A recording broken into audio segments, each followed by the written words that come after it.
अमरनाथ, वहाँ की सिचुएशन क्या है अभी? राजनीतिक गतिविधि कैसी चल रही है जिसको आप यहाँ प्रेजेंट करेंगे कि जो महायुति या महाअघाड़ी, किसकी ज़्यादा प्रभाव वहाँ पे दिखने में आ रहा है?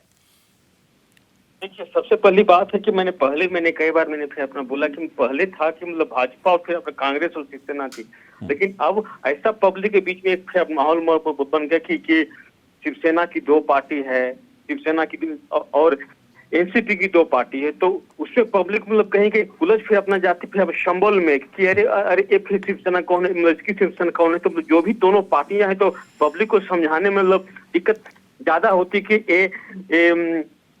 लेकिन अभी फाइट किस सिलसिले के ऊपर होगा, किस ओहदे के ऊपर फाइट होगा? अब जैसे लीडरशिप को लेके थोड़ा सा कंफ्यूजन लोगों के बीच में आ सकता है, कौन आगे जाएगा, कौन जिसको वो वोट दे रहे हैं वो अगर वो सोचें कि वो चीफ मिनिस्टर होगा तो उस चेहरे को जो वोट देंगे वो होगा कि नहीं होगा, वो समय ही कह सकता है। लेकिन जैसे अभी जो सिचुएशन है, हाँ, ईवीएम हो चाहे पोस्टल बैलेट हो, चाहे जो सत्ताधारी पार्टी की जो सब सामने आई है बातें, महाराष्ट्र में ज़्यादा हो रहा है, पैसों का खेल चलेगा, पुलिस का और यंत्रणा का भी मिसयूज़ होगा।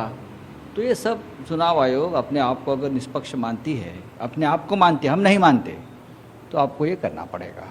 20 तारीख को वोटिंग और 23 तारीख को काउंटिंग, और आज चुनाव आयोग ने यह भी कहा कि ईवीएम फुल प्रूफ है और आपको ईवीएम पर संदेह है। ईवीएम फुल प्रूफ नहीं है।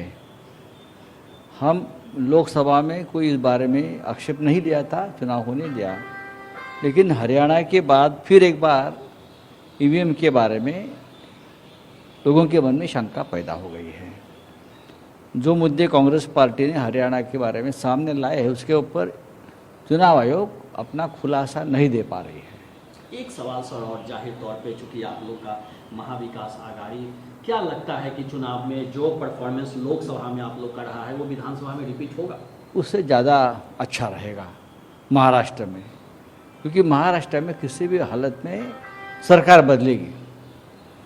ये जो अनकॉन्स्टिट्यूशनल सरकार जो बनी है, मोदी, अमित शाह और सुप्रीम कोर्ट के समर्थन से जनता उसको ख़त्म कर देगी।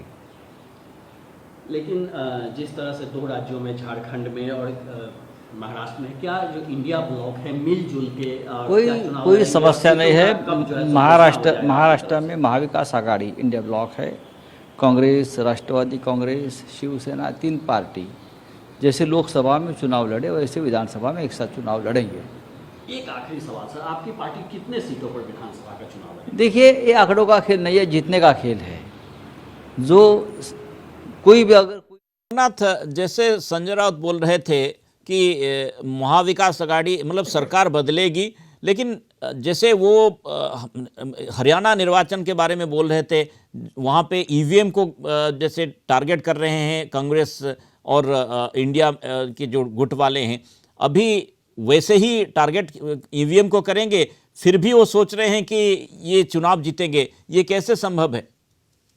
देखिए, मतलब ये तो महाविकास आघाड़ी का कॉन्फिडेंस है, क्योंकि लोकसभा में उनका प्रदर्शन काफी वही अच्छा रहा है, तो इसके वजह से मजबूत हैं। और फिर जहां तक ईवीएम की बात है, हरियाणा चुनाव की अपना बात है, तो उसके वजह से ये लोग और अपना सतर्क को फिर अपना गए हैं महाविकास आघाड़ी वाले। तो मतलब ये लोग फिर वह पूरी फिर कोशिश करेंगे कि मतलब ये में गड़बड़ी फिर अपना नहीं हो, कहीं पे दिक्कत फिर अपना नहीं हो। तो हरियाणा चुनाव के फिर अपना वजह से हम लोग फूक के उठाएंगे महाराष्ट्र में महाविकास आघाड़ी फिर अपना वोट पाले। और मैंने कहा कि लोकसभा में उनका इश्यू को लेकर फाइट होगी वहां, और किन किन के बीच में फाइट होगी? वही कांग्रेस का और फिर ठाकरे का, शरद पवार का प्रदर्शन अच्छा फिर अपना दे रहेगा। यहाँ भी मैंने लोगों से बात अपना देखा तो भाजपा की हालत बिल्कुल फिर अपना कमजोर है।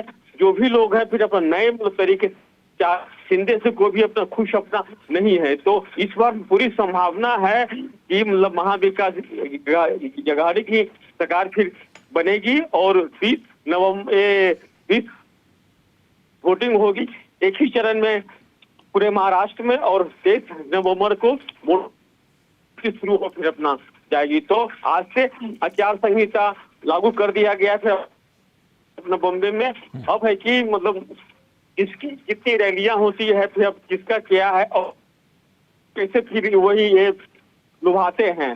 लेकिन मेरा कहना है कि यहाँ पे उद्धव ठाकरे की वोटिंग है, फिर मतलब वोट देंगे तो हम उद्धव जी को वोट फिर अपना मिलेगा। जहाँ कांग्रेस का पकड़ है वहाँ कांग्रेस को वोट फिर अपना मिलेगा, जहाँ पार का फिर अपना पकड़ वहाँ पर मिला। और शरद पवार ने आज ही फिर अपना कहा है कि बूढ़ा हो गया हूँ लेकिन अंतिम समय तक मरते मरते भी मैं महाराष्ट्र के अपना विकास के लिए मैं राजनीति में फिर अपना खड़ा रहूंगा, मैं करता रहूंगा।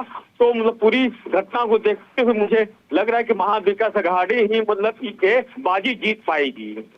शुक्रिया हमारे साथ बात करने के लिए अमरनाथ प्रसाद।